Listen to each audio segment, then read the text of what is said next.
Hello friends, welcome back to our channel. అందరికీ నమస్తే. నేను మీ సుహాసిని.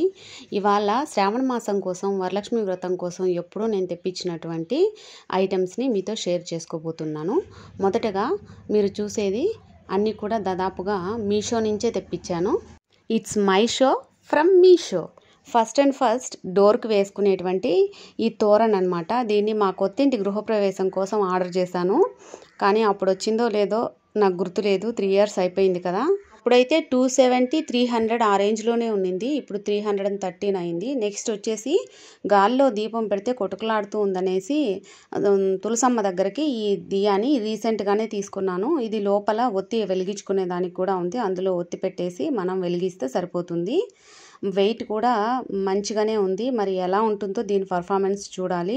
నాకు 150 రూపీస్ పడింది అనుకుంటాను. నెక్స్ట్ వచ్చేసి చిట్టి గాజులు. ఈ 3 కవర్స్లో ఎల్లో, గ్రీను, రెడ్ 3 కలర్స్ వచ్చాయి. నేను వాటితో మాల అల్లేసాను. మిగిలినవి కొన్ని ఉంటే వాటితో పూజ అప్పుడు అమ్మవారికి అభిషేకం లాగా అంటే స్తోత్రాలు చదువుకుంటూ వాటితో చదువుకుంటాను. ఇది 1.5 year 2 years అయిపోయింది. నెక్స్ట్ ఇది వచ్చేసి దీనికి మధ్యలో బౌల్ పెట్టి అందులో వాటర్ వేసేసి చుట్టూరు దీపాలు పెడితే చాలా బాగుంటుంది. కార్తీక మాసంలో తెప్పించాను. అలాగే ప్యాక్ చేసేస్తే మంచిగా ఉంటాయి. నెక్స్ట్ వచ్చేసి మనం పూజలు వ్రతాలకి చేసుకునేటప్పుడు బ్యాక్ డ్రాప్ లాగా ఉపయోగపడుతుందండి. ఇది చాలా బాగుంది. పెద్దదిగా వచ్చింది. ఈ ఇంటికైతే ఇది సెట్ కాదు, కానీ మనం కొత్త ఇంట్లోకి వెళ్ళిన తర్వాత పూజలు ఏమన్నా చేసుకోవడానికి బ్యాక్ డ్రాప్గా అయితే మంచిగా ఉపయోగపడుతుంది. ఈ ఇల్లు చిన్నది కాబట్టి ఇది పెద్దగా ఉపయోగపడదు. ఇది నాకు అరౌండ్ 350కి వచ్చింది అనుకుంటాను. తెప్పించి కూడా చాలా 1 year అయిపోయింది అనుకుంటాను. కానీ ఇంతవరకు అయితే నేను వాడలేదు. కార్ట్లో పెట్టుకుంటాను నాకు నచ్చినవి. ఏమన్నా ఆఫర్స్ అట్లాంటివి వచ్చినప్పుడు, కాయిన్స్ వచ్చినప్పుడు, ఐటమ్స్ ఏమన్నా కావాల్సినవి తీసుకుంటూ ఉంటాను అనమాట. వన్స్ మనం కొత్త ఇంట్లోకి వెళ్ళిన తర్వాత అన్నీ కూడా యూస్ చేసుకోవచ్చు. చూద్దాం. నెక్స్ట్ వచ్చేసి కిచెన్కు ఉపయోగపడేటువంటిది అనమాట. ఒక చిన్న ర్యాక్ లాంటిది. కిచెన్లో కొన్ని షెల్ఫ్లు కొంచెం ఎత్తుగా ఉన్నాయి, పొడవు. అప్పుడు ఒక్క వరుస పెట్టేకే అవుతుంది. దీంతో అయితే 2 rows లాగా పెట్టుకోవచ్చని తెప్పించుకున్నాను. బాగానే ఉపయోగపడుతుంది.